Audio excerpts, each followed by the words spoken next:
Pernah muncul kontroversi ketika seorang tabib pengobatan tradisional Korea yang terkenal yang disebut-sebut berhasil menyembuhkan banyak penyakit berat melalui teknik akupunktur. Ternyata diketahui tidak memiliki lisensi resmi sebagai tabib. Ia tidak menempuh pendidikan kedokteran formal, melainkan mempelajari pengobatan tradisional melalui sistem perguruan dan magang. Dari sisi hukum, ia memang melakukannya praktik medis tanpa izin. Namun demikian, hal itu tidak berarti bahwa orang-orang yang telah menerima pengobatan dirinya kembali jatuh sakit atau tidak pernah disembuhkan. Dalam cara yang serupa, dari sudut pandang manusia masa kini, kita mungkin bertanya, bagaimana mungkin orang-orang seperti itu dipanggil menjadi murid Yesus, bahkan menjadi rasul yang memberitakan Injil? Namun Yesus yang memandang ladang tuaian yang besar, memakai bahkan orang-orang yang tampangnya tidak memenuhi syarat sebagai alat bagi pekerjaan Injil. Yesus terus berkeliling ke semua kota dan desa, mengajar di rumah-rumah ibadat, memberitakan Injil kerajaan surga, serta menyembuhkan segala penyakit dan kelemahan. Ketika melihat orang banyak yang lelah dan terlantar seperti domba yang tidak bergembala, hatinya tergerak oleh belas kasihan. Karena itu, ia berkata bahwa tuaian memang banyak, tetapi pekerja sedikit.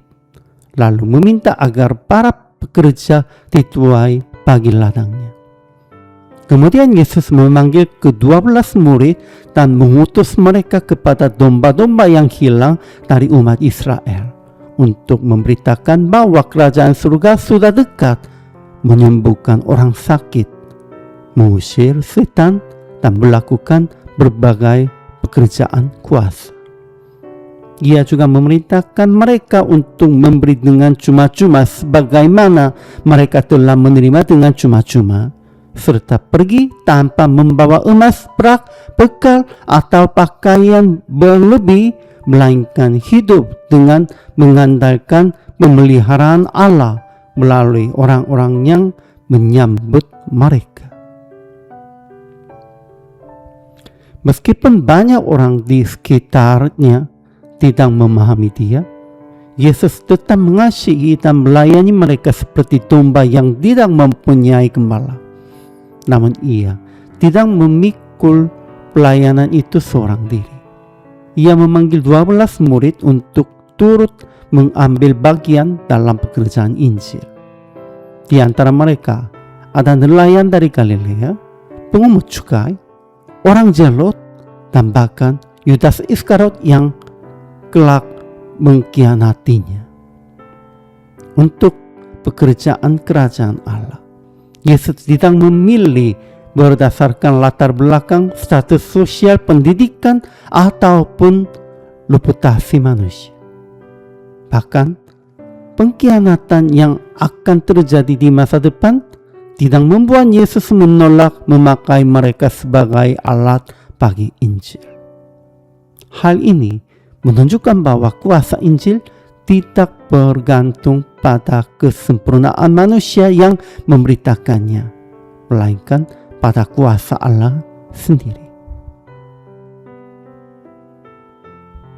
Karena itu, firman hari ini mengajarkan dua hal penting.